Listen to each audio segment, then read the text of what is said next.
अहिले हामी चाहिँ गोसाइँकुण्डको नजिकै पर्ने श्री गणेशजीको मूर्तिमा आइपुग्यौँ। हिरारत्न हल परिवारले मूर्ति बनाउनु भयो। यहाँ शिवजीको ल शिव मूर्ति।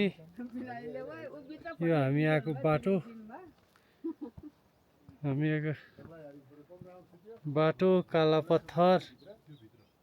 यहाँ चरा, आहा काँडे भ्याकुर हो कि जस्तो छ है यो त।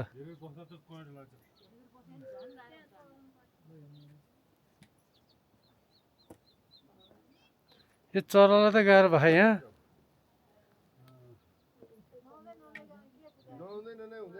चितवन ल यो पहाडमा चाहिँ चितवनको उ राखेको रहेछ।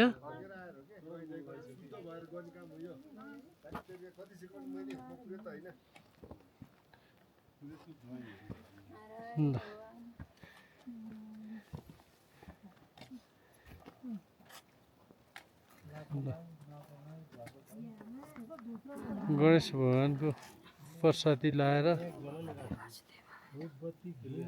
नारायण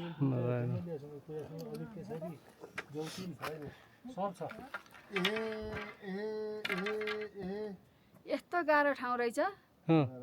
छोरोले बाबु आमालाई पठाए, त्यसलाई माया लाग्दैन रहेछ नि मेरो। ऊ आएर गइसकेका ठाउँ।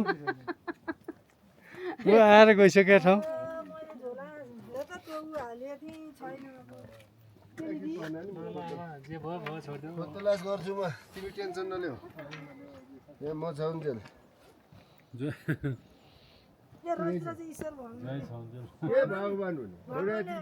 आहा तल हेर्नु त हेर्नु, यही त हो नि हामी नहुने।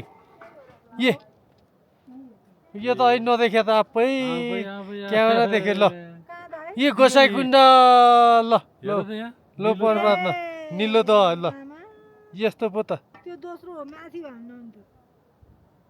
यो दोस्रो हो, यो ठुलो कुण्ड रहेछ। यो त ठुलो कुण्ड रहेछ। ल यो ठुलो कुण्ड नुहाउनु सक्दैन होला। यो ठुलो कुण्ड जम्मा भएर अनि यो पानी झरेर रहेछ। ल हजुर यो हो।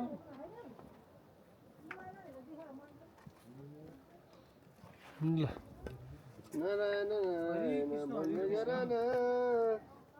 हाम्रो टोली चाहिँ हरे कृष्ण भन्दै गर न।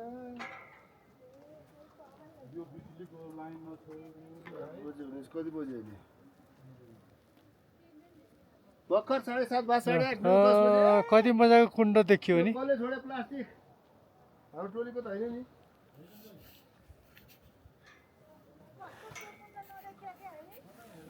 यत्रो बस्दा कसैले याद नगरे। अहिले क्यामेरा हेर्छिन् पो यसो।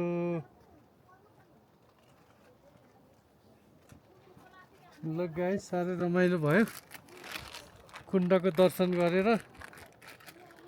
गोसाइँकुण्ड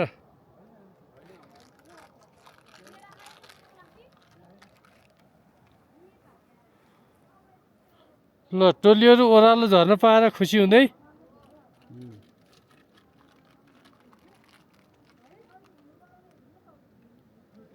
अब त छिटै गर्छ बाटो।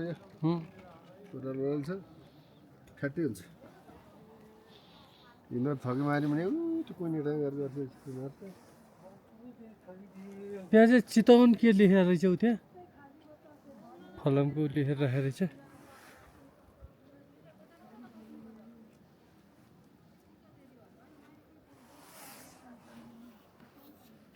यो चाहिँ लेकमा पाइने चरा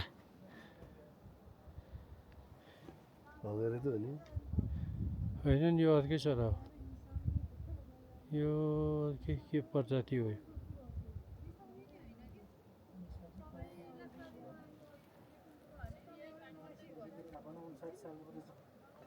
यो